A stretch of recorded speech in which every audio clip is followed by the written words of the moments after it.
Hometown, Part 2, from Selected Stories by Herman Bosman. Chris Velman started feeling sorry for Oupa Becker then. Was it really as altered as all that, Oupa? He asked. Altered, Oupa Becker repeated. Take the hotel now. It used to be a wood and iron building with a long veranda. Now it was a double-story brick building. And where there had been a hitching post in front of that we children used to swing on, there was now one of those upright iron box things that have to do with electricity. Electricity. Why, in the old days, we hardly even had paraffin lamps. It all sounded quite sad, but then, as Gijsbert van Tonder remarked, there had to be such a thing as progress. We couldn't expect the world to just stand still for Oupa Becker's sake, or for any of our sakes, for that matter either. I went to look for the place that we children used to call the river, Oupa Becker went on. And that we used to fish in, and that people used to lead water into their gardens from, and it had a bridge over it. Well, we knew what was coming, of course, and we almost wished that Oupa Becker wouldn't go to the length of telling us about it. Because they would have put pipes there, of course, and the stream would have been covered up, and where the bridge had been, there would now be a new power station, or a glue factory. We would rather not think what there was on the site of the garden wall that Yuri Stein and Chris Velman and Gijsbert van Tonder had spoken about earlier. The piece of garden wall that every person who spent his childhood in a village remembers. A red brick and honeysuckle wall, or a whitewashed wall, wildly rich with convolvulus. After I had dinner in the hotel, Oupa Becker proceeded, and without his having to say so, we gathered that he did not eat much. His voice told us all that. I went to the bioscope. I had been there earlier in the day, and it had said that there would be an afternoon show. It was a picture about cowboys and Indians, or about cowboys and something, or it might not even have been cowboys, I'm not sure. Seeing that the talking was all in English, I couldn't understand very much of it. But there was a coach in the picture, like the Cederberg coaches they used to have here in the old days, before they had trains much. And there was a fat man in the picture with a black manel, who had other fat men under him.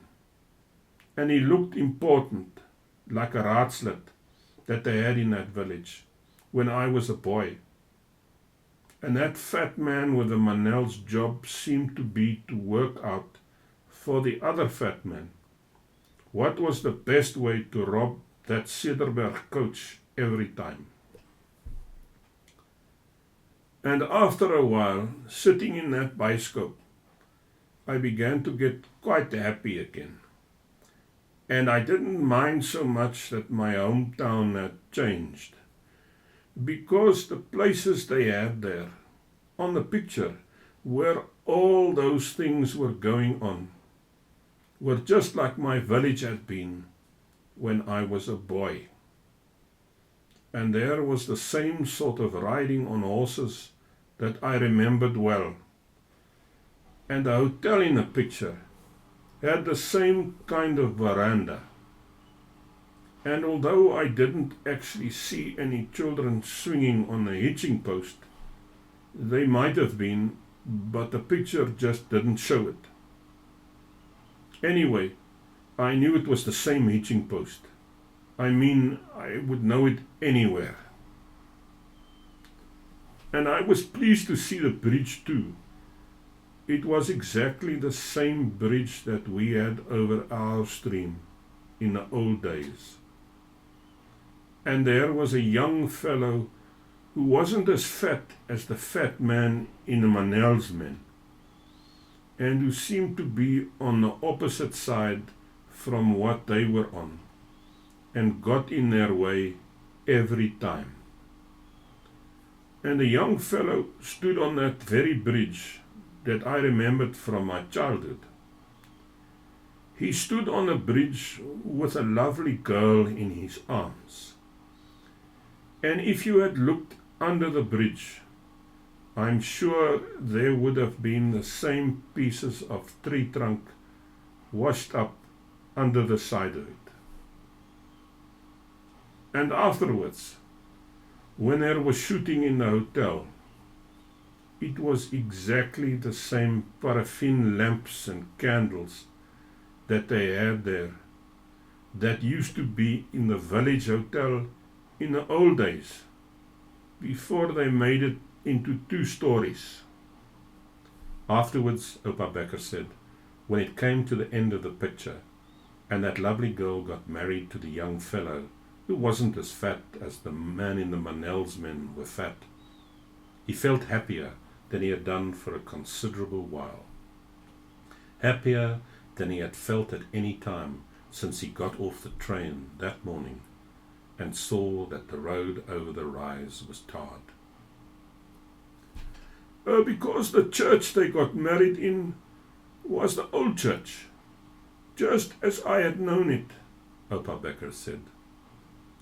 It was like the church used to be before they made it 3 times bigger and moved it to the other end of the plain. And when he went back to the station in the evening, Oupa Becker said, descending the rise with a light wind that he knew so well blowing about him, it was with much satisfaction that he realized how, through all those years, his hometown had not changed.